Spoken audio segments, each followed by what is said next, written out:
We are just hours away from Donald Trump and Hillary Clinton taking the stage. Here with me on set right now is Missouri Congressman and Hillary Clinton supporter Emanuel Cleaver. Congressman, thanks so much for being with us. Let's just start with, of course, the news of the day. What was your reaction when you heard that leaked video?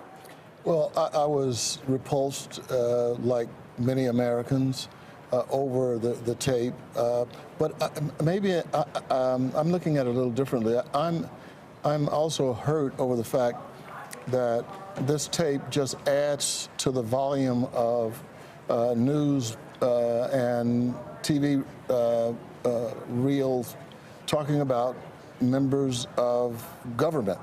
And I think right now, on a scale of 1 to 10, Satan is at a 3 and members of Congress are at 1. And I think this doesn't help. It doesn't matter that Donald Trump is not in Congress. I think they put all this stuff together and it makes everybody look bad. And so that's why I'm hoping that Mr. Trump will say, look, I was dumb, I was stupid, I apologize, I'll lay down on the floor to show how sorry I am for this. Because I don't think the public is just looking at Donald Trump. I think they're looking at the whole, at institutional America. The news media, Congress, everybody, banks, everybody's upset. As you know, Mr. Trump did apologize. Is that enough? No, that was a little cute apology that really had nothing in it. When you apologize, you don't apologize with a pivot. You apologize. You say, look, I am sorry, I really messed up. And you don't say, I'm sorry. However, I know somebody who did something worse. I mean, that's not how an apology should be presented to the American public and to women in particular.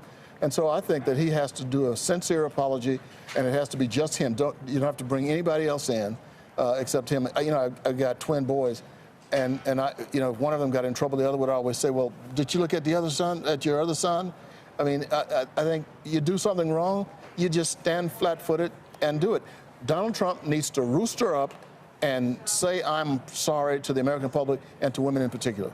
As you know, Congressman, Hillary Clinton has essentially been silent except for a tweet that said, this is horrific. What do you make of that strategy? I love it. And the reason is the worst thing that can happen now is for Democrats to overplay their hand. And that has happened in the past. We saw that a few years back with a Senate candidate. And so I think that this is something that Democrats ought to just let happen. I mean, Republicans are dealing with this issue. They're keeping it in the news because they're bailing out on Donald Trump. Hillary Clinton shouldn't say a word. And even tonight, I don't think she should say anything unless he brings it up or unless somebody brings it up from the audience. Because, it's not something that needs to be pushed. Everybody probably on planet Earth knows about it. Everybody on planet Earth has seen that tape, so why bring it up? So what do you think her approach to this issue should be tonight? Well, I think it ought to be 100% silence. I think she ought to talk about the issues as much as possible. If he tries to bring in some slime into the conversation by trying to accuse her husband of having been worse, I think that's going to play to his detriment, because I think she should just say, look, I expected you to do this, Mr. Trump, because your whole history is beating up and blaming women. You blame women if they have an abortion, they should go to jail. A woman's husband is guilty of having an affair. Somehow she's to blame. So you're going to blame me for my husband's transgressions. I think the American public is going to side with her on this, and he'll regret tomorrow having brought this up if he does. So if it is raised, what would you like to hear from her about this? Well, I think she ought to say, look, my husband and I have had problems like millions of other marriages of people watching this debate. And we've worked through our problems and raised a healthy, bright, successful young woman. And I think we all ought to try to work through difficulties in our marriages. I think, and she is a bright and articulate woman. I think if it comes up, it's going to be to her benefit. I want to turn to another topic. This week, WikiLeaks released Clinton campaign chairman John Podesta's emails, which contain transcripts of Hillary Clinton's speeches to Wall Street firms. Of course, you'll recall during the primaries, this was something that Senator Sanders called on her to do multiple times, is release those transcripts of her paid speeches. Well, in those speeches, she suggested that while she came from a middle-class family, today she lives a very different lifestyle. And I wonder what your thoughts are, Congressman, on this question, because we know from voters who've been asked about this, they don't view her as honest and trustworthy. This has been a continuing issue with her, this notion of transparency, which Senator Sanders raised during the primary contest.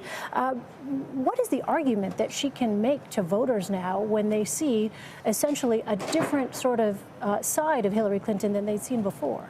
Well, first of all, I think it's extremely important to find out the exact date of that speech, because I think it predates the general election, or frankly the primary. And it was in the primary that Senator Clinton decided that the American public was against TPP and against trade agreements overall. And she went that way because that's where the American public is. So I don't think that's the problem. What she said in those tapes and in that transcript, and I think it's important, is that she said sometime in the future we should have open borders and we should have trade up and down the North American corridor.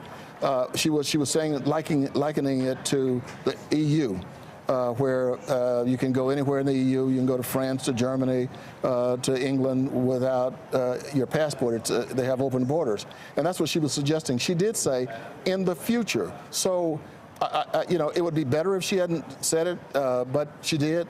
But I don't think that it's a death nail in her political coffin. I think it's unfortunate, but I think she can discuss it and give even more rational reasoning for her statement than I've just given. Do you think that releasing the transcripts now in their entirety is something that might help voters make a decision about her transparency?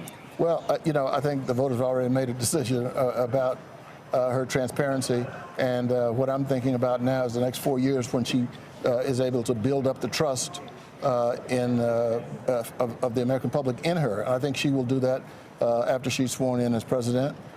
And I think everybody will tell you, and even Republicans in the Senate, she makes a fabulous legislator. She's not very good in campaigning. She is excellent in serving in the positions to which she aspires politically. So, you know, is it awkward for those of us who support her to defend it? Yes.